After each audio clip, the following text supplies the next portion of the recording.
Demon Slayer is one of, if not the most popular anime going on right now as of 2025. And as y'all know, is what's kickstarted my channel. I'm obviously a huge fan. Now, recently, we've been making a lot of Demon Slayer content on this channel, and today we're going to be continuing that theme. Now, my last video is where I explained and ranked pretty up all the Hashira's backstories, and today I'm gonna be doing the exact same thing. No, like dead ass, like the exact same thing. I'm literally just gonna copy paste the same exact video, you know, just for funsies. Okay, but in all seriousness, I'm going to be doing the same thing, but for the upper moons, including Muzan, of course. Obviously, from saddest to not so saddest. And since I already did this video before, my last video, which I hope you watched before this one, you already know what's up. So if you're ready to get into this just as much as I am, then make sure to like, comment, subscribe to join GLD, and to let me know you like this type of content. And since you like this type of content, you should turn on post notifications so you don't miss the content that you literally like. And last but not least, tell a friend or a family member. Could be anybody. Could be a brother, sister, niece, nephew, son, daughter, mom, dad, aunt, uncle, grandpa, granddad. And of course, here we are back with the tier list. So since this is the same exact theme as I did the last video, I don't really need to explain too much, but I will at least give a brief rundown. So Trenches, worst of the worst. This is like some sad ass shit. No human should go through this. Basic psychological warfare.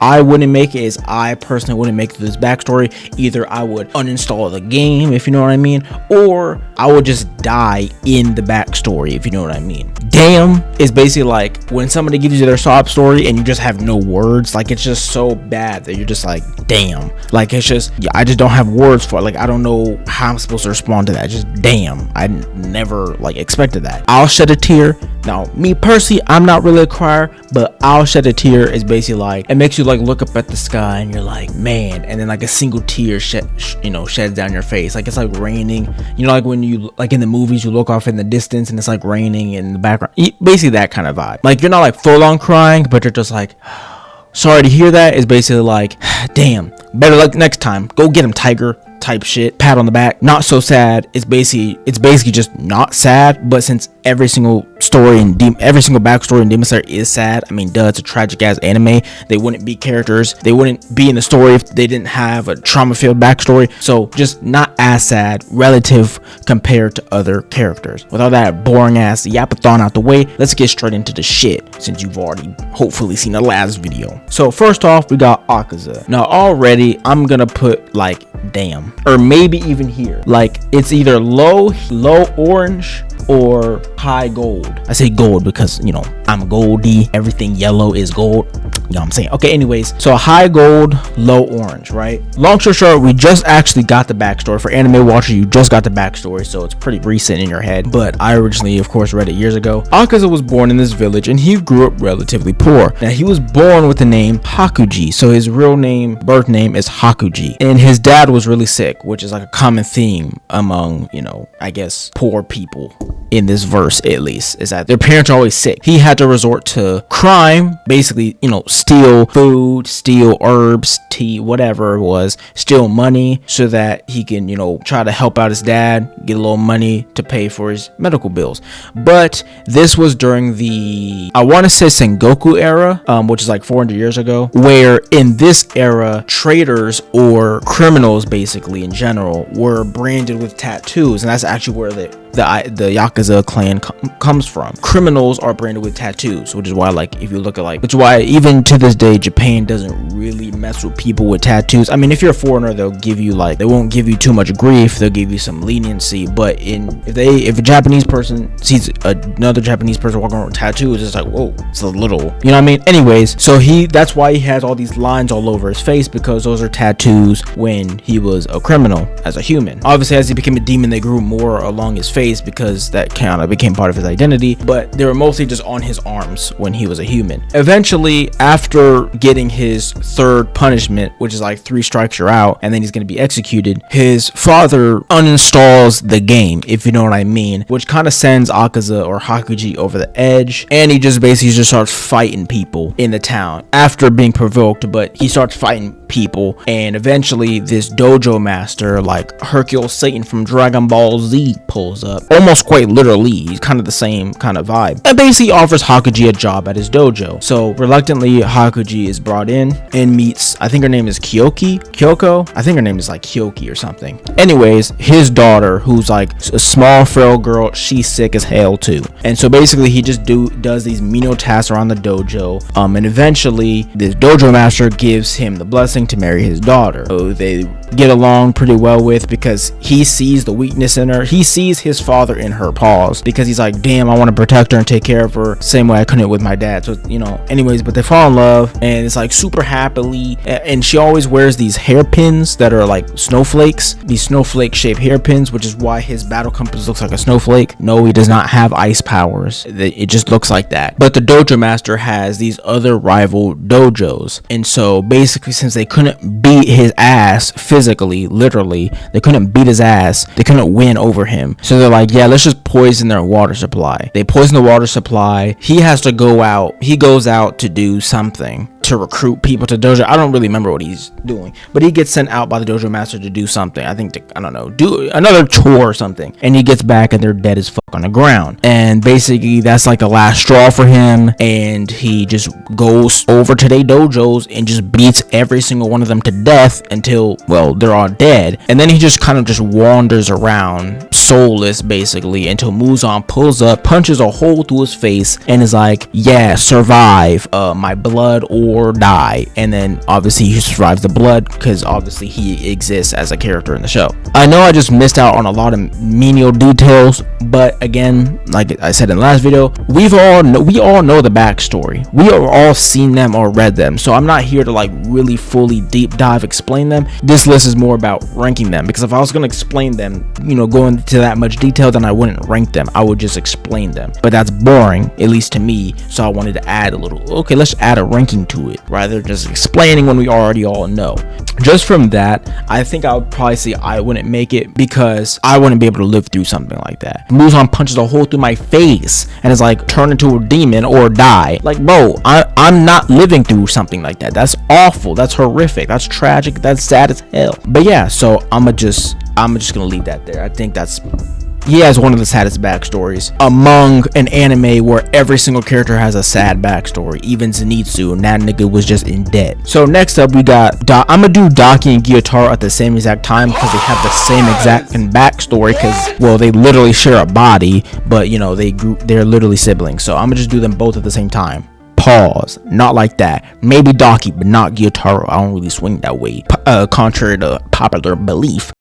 And like real shit, they kind of have a run for their money with Akaza. I'm not gonna lie. Yeah, I'm gonna put Daki and Gyotaro. Again, they're in the same spot, obviously, because they live the same lives. I think there's the saddest backstory to me personally over Akaza, because Akaza had love in his life. They didn't. They had a similar life to Akaza, except they had zero love as humans, and even as demons. Really, nobody loves the demons. So I mean, but obviously we've seen it in, I personally believe, is the best arc in Demon Slayer, the Entertainment District arc, at least before Infinity, because Infinity Castle arc is also really good. Personally, I think it's still my favorite arc, Entertainment District arc, even though Tengen isn't really my favorite Hashira. But let me stop. I digress.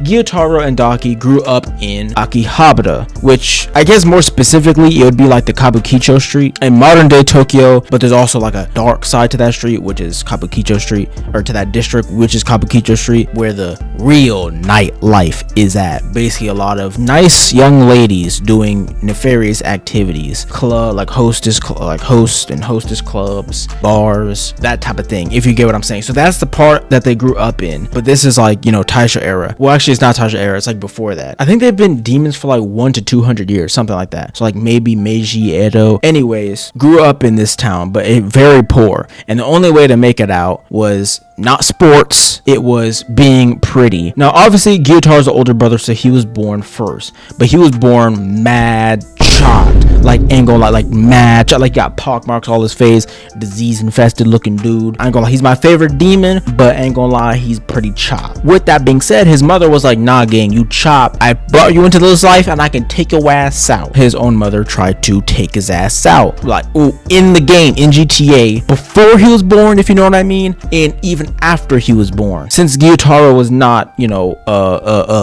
the most attractive kid on the block, of course he was bullied by literally everybody. Like, damn, like literally bullied by everybody else on that street. So he had to take odd jobs, like being like a bodyguard, or like not a bodyguard, but like a bounty hunter for local samurai, or like local lords who the people didn't want to pay their debt or pay their loan or pay their taxes, so then he would have to go, they would send him to go beat their ass because he chopped. So like, you know what I'm saying, they're like, ew, you're ugly, we'll give you the money, you know, shit like that. But then his sister Daki was born, but of course her birth name being Ume. Daki is the disease that killed their mother after Daki was born, of course, duh.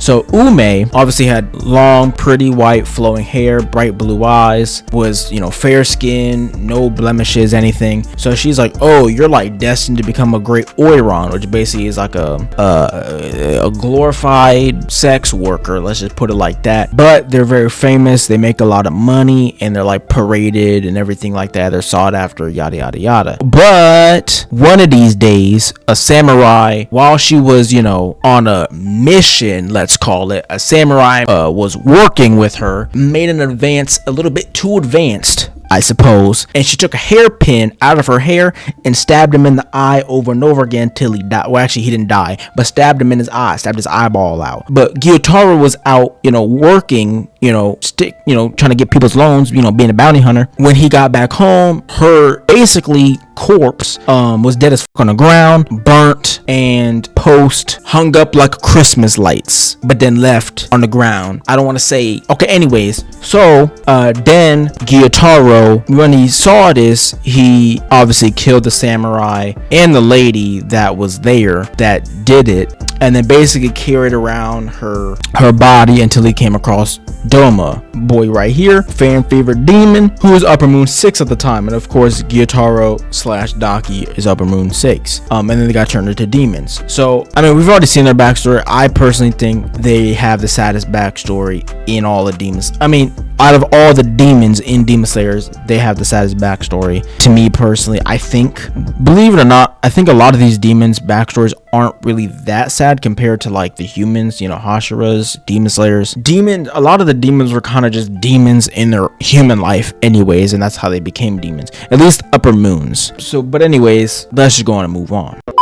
So next up, of course, as I just mentioned previously, we got previous Upper Moon 6, now Upper Moon 2, Doma. So right here, I think Doma has one of the least saddest backstories in all of Demon Slayer. Long story short, his backstory is that Doma was born pretty fairly privileged. Now, we don't really know his financial situation when, you know, growing up, but we do know that he was born with very special features. I mean, obviously, look at him. He got rainbow colored eyes and white hair. What Japanese person you know got white hair and rainbow colored eyes? Like, what in the hell? So basically, since that was the case, and his parents were extremely religious and spiritual, whatever, that they believed that he was basically the next coming of Japanese Jesus Christ. Like, I don't know, the next coming of Amaterasu or something. And so basically praised him and was and they started up a church. I forget what it's called exactly, but started up a church. Followers would worship him. Basically, he just grew up as the head of this church as a kid. But the thing is that he's not a sociopath, but a psychopath. So not inherently evil, but he doesn't exhibit the same emotional traits that I guess a non-psychopathic person would. So like a quote unquote normal person. So he couldn't really relate. He couldn't be sympathetic nor empathetic towards people. He was apathetic. Basically, he just had no emotional connection to people, and so basically he just grew up all these people coming to him about their problems and praising him, but he just had zero emotional connection to that. He couldn't understand them on a fundamental level. Anyway, so then one day, I forget exactly why, but one day his mother murdered his father and then, you know, uninstalled her own life, the game called life, the life called game. But he didn't feel anything towards that. he was just bothered by how messy the blood was. And this is when he was still a kid. And then by the age of around 20 years old, Muzan basically came across him and basically just turned into a demon. And he was like, bet. And then yeah, that's pretty much it. But either way, even with his parents' unfortunate passing, he didn't feel anything about, like, he didn't feel bad about that. And other than that, was raised pretty privileged. I mean, he was made the leader of a cult. I mean, obviously that's bad, but he doesn't view that as bad, being in a cult. So for him, I'm just gonna, it's kind of one of the least saddest comparably to other characters. So let's just go ahead and move on. So next up, we got a fan least favorite in Gyoko, which actually we don't get the backstory in the manga nor the anime, and you can only actually access his backstory in a data book. But I'm gonna honestly probably go, I'll say it's sadder, but just a little bit, just barely. It's barely sadder. Now, if you don't know Gyoko's backstory, I'm gonna tell you it right now. So Gyoko, actual birth name was Manaki or Manaji, one of those, something like that. And he was born to two parents that were fishermen, or fishermen and a fisherwoman. So he grew up on the docks catching fish. But then one day his parents lost their lives in a storm. The shipwreck, basically. When their bodies came back, they were all mangled and disfigured and messed up, basically. But luckily for Gyoko, he's also a psychopath, or I guess he's more of a sociopath because he revels in not so nice things. He was not actually really grossed out about that. He was more so fascinated, and he liked seeing mangled, messed up bodies. So then he started doing that to the fish. And so he started, like, disfiguring these fish. He started a collection of dead fish. Like some people got an ant farm, he had a dead fish farm. So then one day, some kid, he was probably walking down the street one day, and some 6'7" ass kid probably was like, ew, you with all your freak nasty ass behavior, and Gyoko did not like that very much. So then basically he just murdered and disfigured this kid and put him in one of his bases, and the parents did not like that very much, so they killed his ass, or they basically messed him up, left him for dead. But then Muzan came up and turned him into a demon, and he's been stuffing people in pots and vases ever since. His backstory is not that sad. I mean, it's sad because his parents passed away, but same thing with Doma, but also same thing with Doma, that didn't bother him. Matter of fact, he thought that was cool. So I would say it's a little bit sadder because he was not the leader of a cult. Okay, he wasn't praised as a god or deity. People didn't like him. That's the only reason why I say it's a little bit sadder, because similar stories, but like Doma was praised as a god where he wasn't. It was actually the opposite. Mofos in his town didn't mess with him. So that's the only reason why I say it's a tiny bit sadder, but other than that, it's kind of more or less the same. Next up, we got Huntengu. I mean, here's the thing. We obviously get Huntengu's backstory after, he dies to Tanjiro at the end of the Swordsmith Village arc. Now, obviously, his backstory is where, kind of like Akaza, he was going around stealing and was getting the same treatment that Akaza was getting for stealing, and was branded as a criminal and was going to be executed. Well, actually, yeah, he's going to be executed, and he got his hands cut off, and then he was going to be executed. It's not that sad because he was going around committing crimes, hurting people, stealing, basically just run-of-the-mill criminal felonious activities. Muzan approached him one day because he was doing all these nefarious activities and turned him into a demon. But the thing about Huntengu is, it's very obvious that he suffers from multi-personality disorder. So that's why I say it's sorry to hear that. If he didn't have that, I would say it's not so sad. Might even say it's not sad at all. I mean, I guess he also grew up poor. A lot of these pretty much everybody does in Demon Slayer. Everybody grows up messed up, poor, traumatized, all types of stuff. Since he does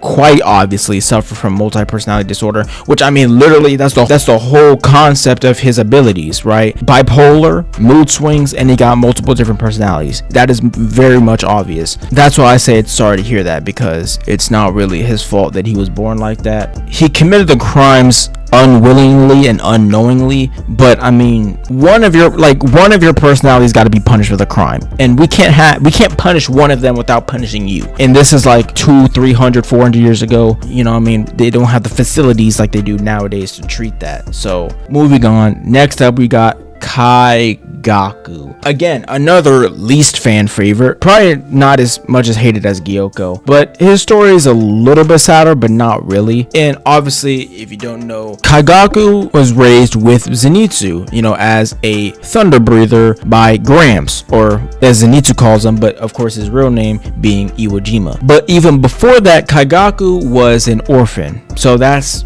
very sad. That is sad. So he was also under the care of Gyome Himejima. And obviously, as we know, as I explained in the last video when I talked about Gyome's video, is that basically led a demon to the orphanage or to the cabin that, you know, Gyome and the other orphans are staying at in order to save his own life so that the demon would eat the kids and not him, so that he could get away. Of course, Kaigaku grew up poor and had to resort to crimes and was probably in debt, similar to how Zenitsu was in debt. And that's how he became a thunder breather. And then of course, one day he comes across the next guy up on the list, Kokushibo, who turns him into a demon because it's like, gang, I can't fight you. So like, you're either gonna kill me or turn me into a demon. So he didn't really have a choice. I guess everybody always has a choice, but he got turned into a demon by Kokushibo and obviously now becomes Upper Moon 6 with an asterisk next to that title. So again, his backstory is sad because he's an orphan, but at the same time, he had a lot of caretakers along the way that he kind of bamboozled, like Gyome and Iwo Jima, for his own selfish interest, because Kaigaku is not the nicest guy around, and that's why he's not very much liked by the fans. He's kind of an a-hole, and he treats people that he deems less than him like trash, like Zenitsu. He thinks he's better than everybody else. So yes, it's sad, but at the same time, he's kind of an a-hole. So I might even say, like, sorry to hear that, because he was born an orphan, okay? He didn't have parents that worshiped him like a god, or parents that were active in his life until his early adult years, and then they passed away in an accident. He was born an orphan and had to resort to probably nefarious activities in order to stay alive, to survive. So I probably put that as sadder than even Hantengu, but either way, he's not a good guy, and he only likes other people that basically worship him or see the talent, quote unquote, in him. Basically, if you don't glaze the nigga, he don't like your ass. So that's that. So moving on, we of course have Upper Moon 1 Kokushibo. I'm not gonna lie, I'm starting to realize that a lot of these freaking demons, at least Upper Moons, don't really have that sad of backstories. I mean, like, damn.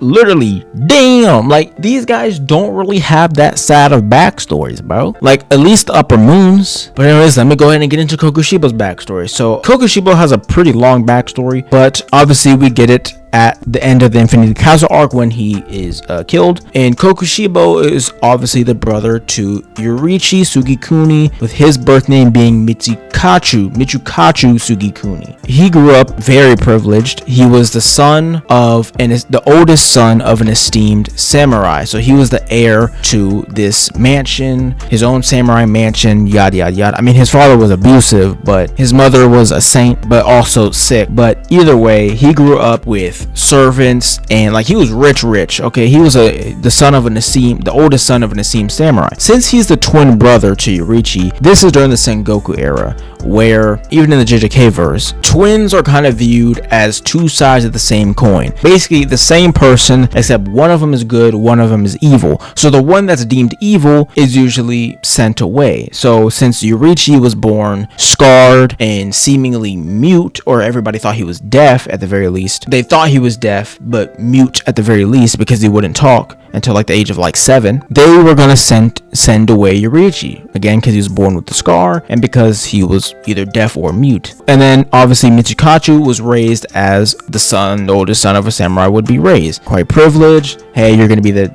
next heir, you're gonna be the heir, so you gotta, train, become a samurai. And Michikachu was actually really good. But then one day Yurichi, watching him train, was like, hey, I want to be a samurai too. And that's the first words that ever came out of his mouth. And Michikachu was kind of like, what the fuck? How you gonna become a samurai? Are you not aware of your surroundings, gang? Bro, you're gonna be sent away like next week to a monastery, or to a not a monastery. They don't have monasteries in Japan. You're gonna be sent away to a temple, a Buddhist temple, to be raised like a monk. Like, you're not gonna become a samurai. What are you talking about, gang? So then Yoriichi wanted to prove his prowess by training with Michikachu's personal trainer, and instantaneously whooped his ass. He was bruised and had welts all over his body. And was even concussed. And this was extremely surprising because Michikachu couldn't even land a single fucking hit on him. The father was like, oh shit. Well, send Michikachu away. Yoriichi, that's our guy. But since Yoriichi is he's that guy, he's like, nah, gang, it's cool. I'ma just leave and go off on my own as a freaking 7-year-old so that my big bro Michikachu don't get sent away. And so Yoriichi, of course, left after the mother passed away to her sickness. Of course, Yoriichi goes off and he meets Yuta and masters sun breathing, yada yada yada. Because of course he was born with transparent world and the Demon Slayer mark. So then Michikachu grew up extremely resentful because basically he gets outshined by his brother. He got outshined by his brother instantaneously. He grew up, being groomed essentially to become the heir, to become the next great samurai, and his brother just does it on a whim and then leaves him behind because he pities him and goes off. He's like, no, I don't want you to be sent away, so I'm gonna leave at the age of 7 to go, do my own thing. The only reason he's being kept around is because his brother is not around to outshine him. Basically, his father switched love that quick. So then eventually Michikachu does grow up and become the samurai of the house, the head of the household, a great samurai, yada yada yada. So obviously I'm not gonna tell you Yoriichi's side of the story. I'm telling you only sticking to Michikachu's side. So Michikachu was leading his samurai platoon basically on a mission to hunt this demon, and his platoon gets basically just wiped out, and Yoriichi comes in and saves him. And Michikachu does not like this at all because he's like, every single time I'm in trouble, my little brother has to come and save me. Like, I can't do anything on my own. I'm basically a failure because everything I do, my little brother just does it better on a whim when I've trained so hard to get here to do what I do, and my little brother just does on a whim and he's just like fucking god at it. And then eventually, obviously, the Demon Slayer Corps is created because there have been these demon sightings all over the place. Yoriichi, of course, is a master of sun breathing and tries to teach everybody else sun breathing, the other Demon Slayer sun breathing, because before Demon Slayers weren't using breathing styles, they're just fighting with katanas. So he taught them breathing styles, but they couldn't learn sun breathing. So he basically broke each sun breathing down into 5 foundational forms, of course, the basic elements, so that they could use breathing styles that were more suited for them. Whereas Michikachu taught himself moon breathing, replicated sun breathing into moon breathing. Now, Michikachu was never was a Hashira technically, or a demon slayer, because he just became a demon. After teaching himself moon breathing, he killed the master Ubuyashiki at the time and got turned into a demon by the guy next up on our list, Muzanki Bujuchi himself. Before becoming a demon, he actually did have a family. Obviously, I forgot to mention that when he became the head of the house, he did get married and have kids, who of course the descendants became Muichiro, but of course he abandoned them when he turned into a freaking demon. So again, I say not so sad because he grew up pretty privileged, but also it is sad because basically he's outshined by his brother at every turn. Basically, he lived a life for him, and Yoriichi basically lived lives that each other wanted, right? Lived all of his life. I don't know how to put it. Basically, I don't know if you've ever had this feeling, but it's kind of like, I guess I call it out of body, where you feel like you're living the wrong life. Like, you remember that movie Sister Trap, Lindsay Lohan or something? I forget, the red haired girl, I don't remember her name,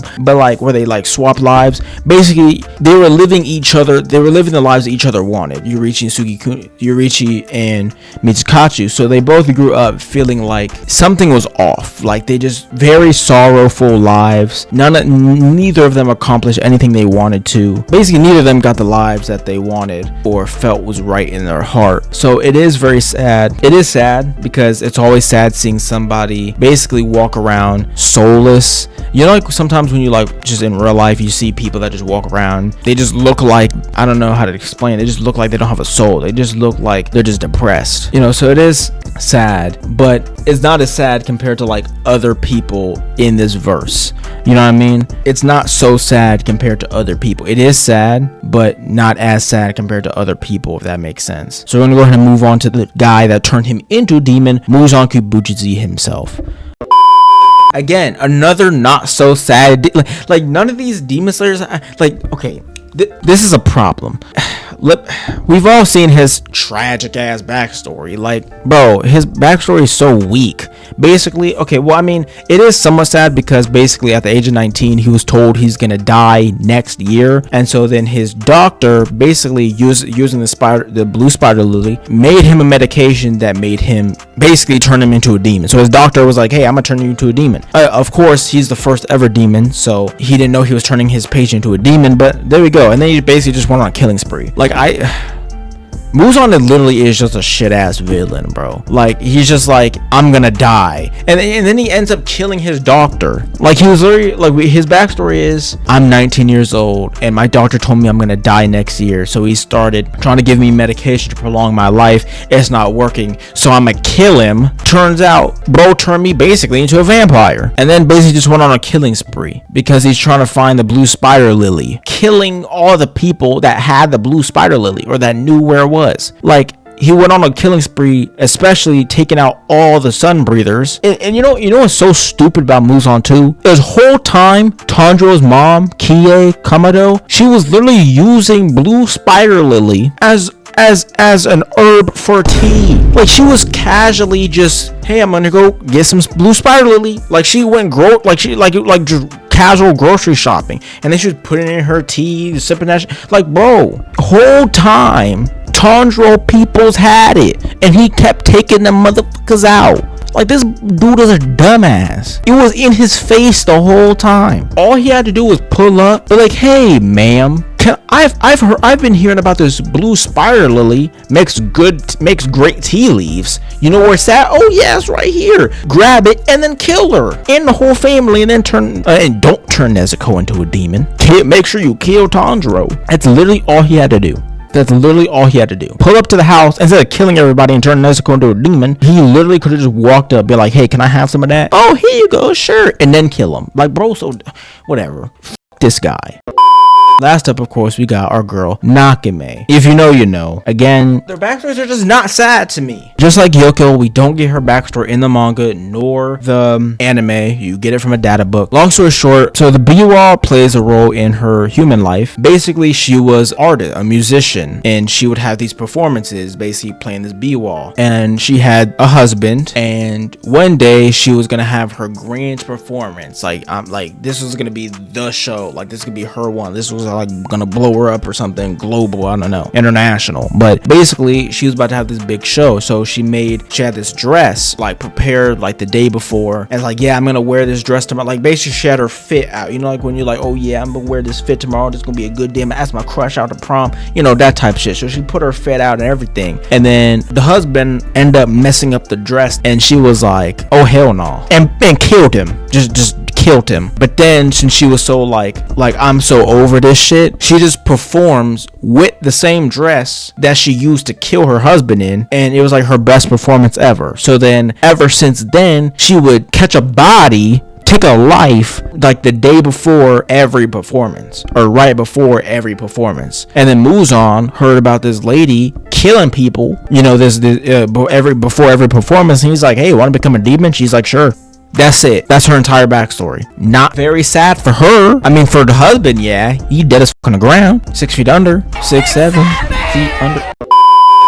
I'm sorry. I guess that's my list. I'm not gonna lie, when I initially made this video, came up with the thought to have this video, I did not think that there'd be so many demons that I didn't think would have not that sad of a backstory. I mean, maybe I can move up Kokushiba to here just to make it look a little bit more even. I mean, either way, I don't think they're, bro, like these three up here have like some of the most saddest backstories in all of Demon Slayer, and then the other half, it's not that sad. Some of the least saddest stories in all of Demon Slayers. So I guess that's the dichotomy of the upper moons. It's just that that their backstory, including Muzan, is just that you have some that are really shitty backstories and then not that sad backstories. So let me know what you think about my list. I don't know. Am I tripping? Not tripping? Am I cooking? Not cooking? Overcooking? Undercooking? I don't know. They're just not that sad to me. I'm sorry. Okay, basically it's just two people because Daki and Gyutaro are the same person. Let me know what you think. Let me know all your thoughts in the comments.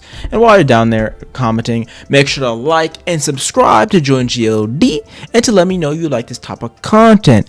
And since you like this type of content, make sure to turn on post notifications so you don't miss the content that you literally like. And of course, last but not least, tell a friend or a fan member. Helps the channel grow, the content grow, and so you don't have to watch alone. It could literally be anybody. It could be your brother, sister, niece, nephew, son, daughter, mom, dad, aunt, uncle, grandpa, granddad. My name is Goldie, aka GOD, and that's all I got for today. So bye bye.